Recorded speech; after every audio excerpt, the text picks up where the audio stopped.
Alhamdulillah wa salatu wa salam ala rasulillah wa ala alihi wa sahbihi wa man wala Rabbi shrah li sadri wa yassir li amri wa ahlul 'uqdatan min lisani yafqahu qawli. Et j'ai envie de vous raconter une super belle histoire qui a été racontée par un de nos savants contemporains. Wallahi al-azim, qu'elle est très émouvante.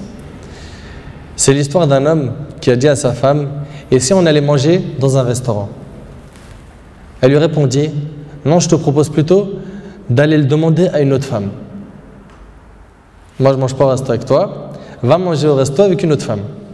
Il s'étonna, il lui dit: je t'invite à manger et tu me dis de sortir avec une autre femme? Mais comment ça? Je ne suis pas de ce genre d'homme. Et quelle femme tu parles? Et de quelle femme tu parles? Elle dit: ta mère. Imagine la scène. Ta mère, je renonce aujourd'hui à ton invitation pour que tu invites ta mère. Ça fait longtemps que tu ne l'as pas invitée à manger ou à se promener, sors donc avec ta maman. Il lui a dit qu'Allah te récompense. Et il a tout de suite appelé sa mère et il lui a dit: maman, prépare-toi, je vais venir te chercher en voiture et on ira manger et se promener ensemble. Sa mère ne l'a même pas cru. Sa mère ne l'a pas cru. Elle lui a dit: c'est vrai? Il lui dit: oui, par Allah. Viens, aujourd'hui, on va manger ensemble. Entre nous, billah alaykum, qui d'entre vous parmi les frères mariés a déjà fait ça avec sa mère? Et effectivement, ils allèrent ensemble au restaurant. Et la mère s'est remplie d'amour, de joie et de bonheur. Pour elle, c'était un beau rêve. Peu lui importe la nourriture ou l'endroit où elle était, c'est-à-dire même manger par terre ou sur le trottoir ou dans la rue, le plus important, c'est qu'elle était avec son fils et que son fils était bienfaisant envers elle. Et qu'il ne l'a pas oublié.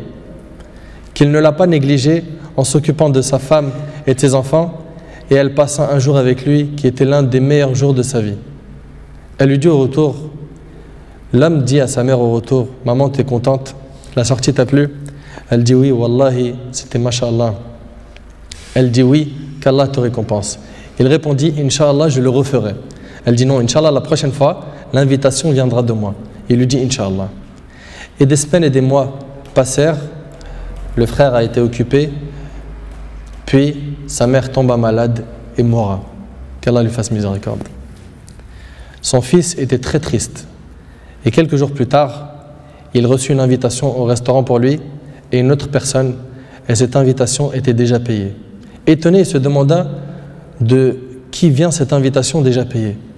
Il est parti alors avec son épouse au même endroit où il avait mangé avec sa mère, et là une lettre l'attendait de la part de sa mère. Il y avait écrit: mon cher fils, qu'Allah te récompense, je t'avais promis de t'inviter au même endroit pour manger, mais tu étais souvent occupé. Et maintenant je tiens ma promesse et je t'invite avec ta chère épouse, et je t'invite avec ta chère épouse, qu'Allah vous récompense.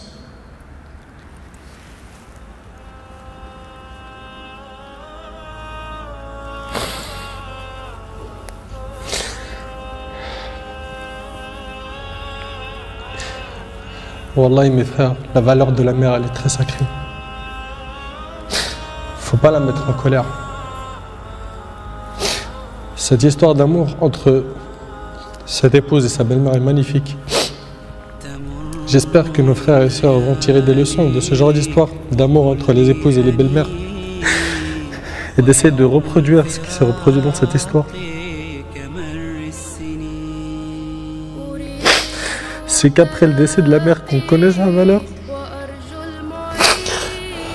Votre mère, si elle a envie, profitez, embrassez-lui ses pieds. Demandez-lui pardon pour les manquements, pour les mauvais comportements. Vous récolterez le succès, Inch'Allah.